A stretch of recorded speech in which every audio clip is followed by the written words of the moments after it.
Сәлем достар, менің YouTube каналыма қош келдіңіздер.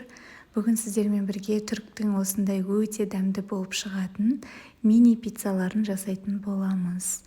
Дәмі өте дәмді және қонақтың алдына қойсаңыздар да ерекше көрінеді. Жасалуы оңай әрі тез.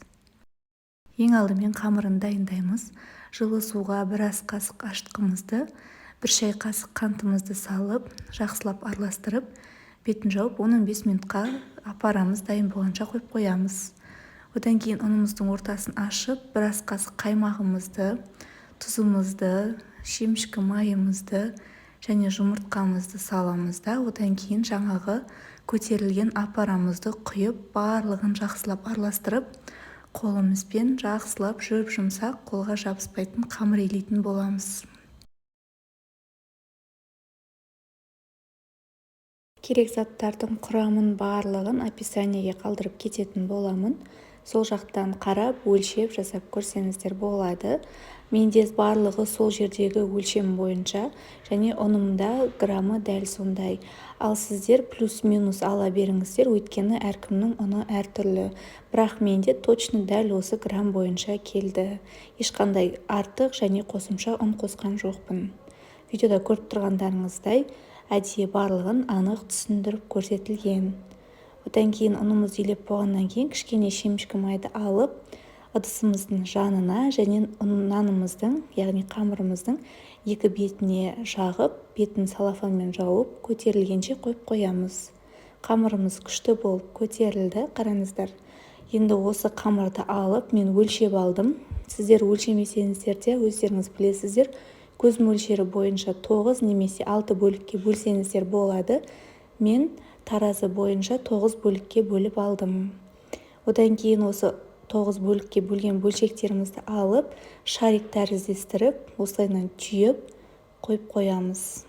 Енді сиропымызды жасайтын боламыз. Жылы суға бір ас қасық бал саламыз. Егер балыңыз үйдің балы болса, тіптен жақсы, ал егер болмаса, дүкендікі де жарай береді. Одан кейін бізге осындай кунжут керек болады.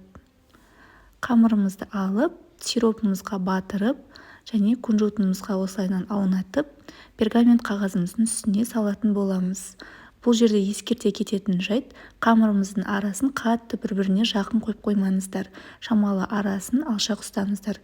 Өйткені қазір біздің қамырымыз көтеріліп, піскеннен кейін тағы көтеріліп, жаңағындай бір-біріне жабысып сөйтіп қалуы мүмкін. Сол себепті арасын жиі қойыңыздар. Барлығы видеода анық көрсетіліп тұр. Егер түсінбей қалған, білмей қалған жерлеріңіз болса, маған комментарийге жазсаңыздар, мен сіздерге міндетті түрде жауабын жазатын боламын. Қамырларымызды алып, осылайынан кішкене бетінен бір-екі рет қолымызбен жаймен басып жіберіңіздер. Одан кейін пищевой пленкамен жауып, көтерілгенше 15 минутқа қоямыз. Қамыр көтерілгенше салмасын дайындаймыз. Менде қызанақ, тәтті бұрыш, шұжық және сыр саламын. Сіздер өз қалауларыңызша салсаңыздар болады, және сырдан кішкене алып қала салыңыздар.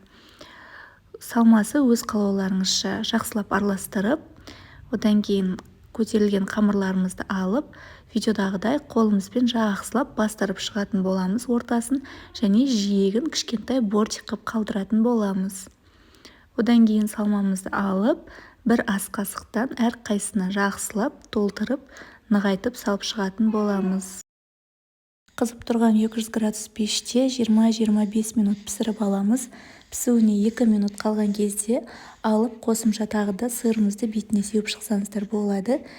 Қамыры жұмсақ, үлпілдек болып, және дәмі өте дәмді болып шығады. Үйдегі адамдарыңызда сүйсініп жейтін болады.